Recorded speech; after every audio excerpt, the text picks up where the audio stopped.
अस्सलाम वालेकुम। क्या हाल है आप लोगों के, कैसे हैं आप लोग? आई होप बिल्कुल ठीक ठाक होंगे। आज जो रेसिपी मैं आप लोगों के लिए लेकर आई हूँ वो बहुत आसान और बहुत मज़ेदार है। आज हम बना रहे हैं माश की दाल। माश की दाल वैसे तो हर कोई अपने अपने तरीके से अलग अलग तरीके से बनाता है, लेकिन आज मैं आपको बिल्कुल आसान और सादा रेसिपी बता रही हूँ, क्योंकि माश की दाल को किसी मसालों की ज़रूरत नहीं होती। इसका खुद का जायका इतना टेस्टी होता है। अगर आप इसको सादा भी पकाएं तो ये बहुत ही टेस्टी लगती है खाने में।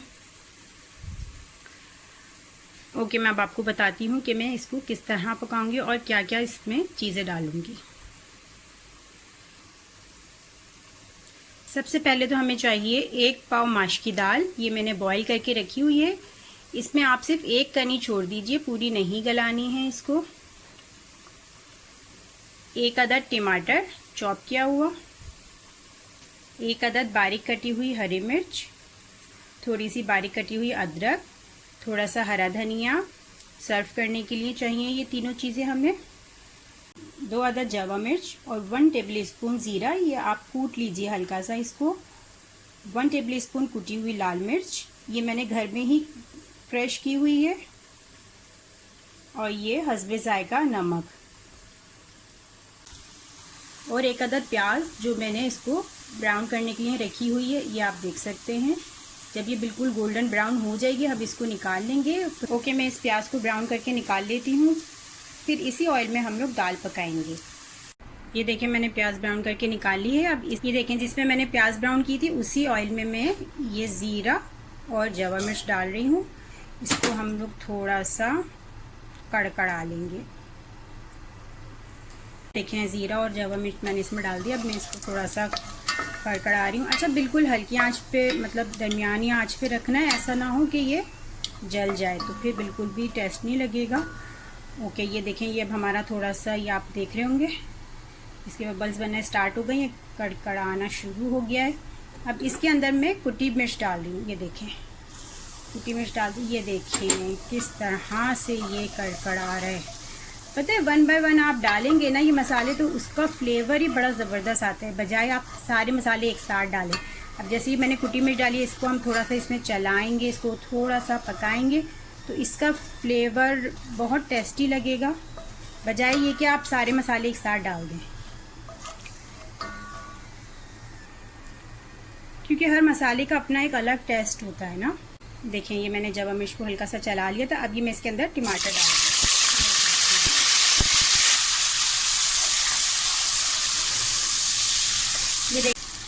ये देखें, टमाटर भी मैंने इसमें डाल दिए थे। अब मैं इसको गलने के लिए रख रही हूँ ढककर। इतनी अच्छी खुशबू आ रही है। जब आप इसमें कुटी मिर्च पहले डालेंगे, उसको थोड़ा सा चला के फिर टमाटर डालेंगे, तो वो एक ही डिफरेंट स्मेल होगी और बहुत ज़बरदस्त होगी।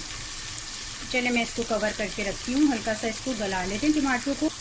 ये देखें, टमाटर गलना स्टार्ट हो गए हैं। अब हम इसको खूब अच्छी तरह से मैश कर लेंगे।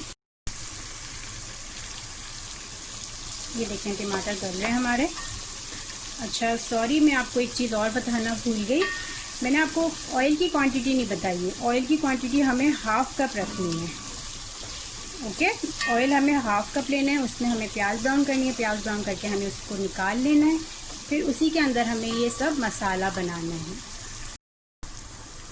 ये देखें, टमाटर हमारे गल चुके हैं। अब मैं इसके अंदर नमक और दाल ऐड कर दूँगी। मैंने इसके अंदर नमक भी ऐड कर दिया। अब मैं ये दाल ऐड कर दी इसके अंदर। ये देखिए, ये सारी दाल मैंने इसमें डाल दी। अब इसको अच्छी तरह से मिक्स कर लेती हूँ। दाल डाल के ये मैंने मिक्स कर लिया है। अब मैं इसके अंदर थोड़ा सा पानी डाल के इसको हल्की आंच पे दम पे रख दूँगी। तकरीबन आधा कप हम पानी इसके अंदर डाल रहे हैं। ये देखें, पानी इसके अंदर मैंने डाल दिया है। अब मैं इसको 5-10 मिनट के लिए हल्की आंच पे दम पे रख दूँगी। ये देखें, हमारी दाल बिल्कुल रेडी हो गई है। अब मैं इसमें थोड़ी सी प्याज, ये जो हमने ब्राउन की हुई थी, ये मैंने इसमें डाल दी है। हरी मिर्च मैंने इसमें ऐड कर दी। और ये थोड़ी सी अदरक मैंने इसके ऊपर डाल दी है। अब मैं इसको 2 से 3 मिनट के लिए ढक के रख देती हूँ, फिर मैं इसको डिश आउट करती हूँ। ये देखिए हमारी दाल बिल्कुल रेडी हो गई है। बहुत सादा तरीके से पकी है, कुछ ज़्यादा इसमें मसाले नहीं डले हैं, लेकिन आप इसका टेस्ट देखेंगे जब आप इसको खुद ट्राई करेंगे, बनाएंगे, तो आप खुद देखेंगे कि इसका टेस्ट कितना मज़ेदार है। बहुत से लोगों को नहीं पसंद होता सादा दाल खाना, उनको मसाले वाली दाल पसंद होती है। मसाले वाली भी बनाती हूँ मैं, लेकिन ये वाली दाल मेरी फेवरेट है। आप लोग भी ज़रूर ट्राई कीजिएगा, इंशाल्लाह आपको ज़रूर इसका टेस्ट पसंद आएगा। और दाल की रेसिपीज़ मैं आपके साथ इसलिए शेयर करती रहती हूँ क्योंकि तमाम दालें बहुत अच्छी हैं हमारी सेहत के लिए। स्पेशली ये माश की दाल तो बहुत ही अच्छी है, इसमें बहुत लेस होता है और ये घुटनों के दर्द के लिए वो हमारी बॉडी के लिए बहुत ही मुफीद होता है। आई होप आपको ये रेसिपी पसंद आई होगी। इंशाल्लाह फिर मिलते हैं कुछ अच्छी नई रेसिपीज़ के साथ। तब तक के लिए मुझे इजाज़त दीजिए, अपना ख्याल रखिएगा। ओके, अल्लाह हाफिज़।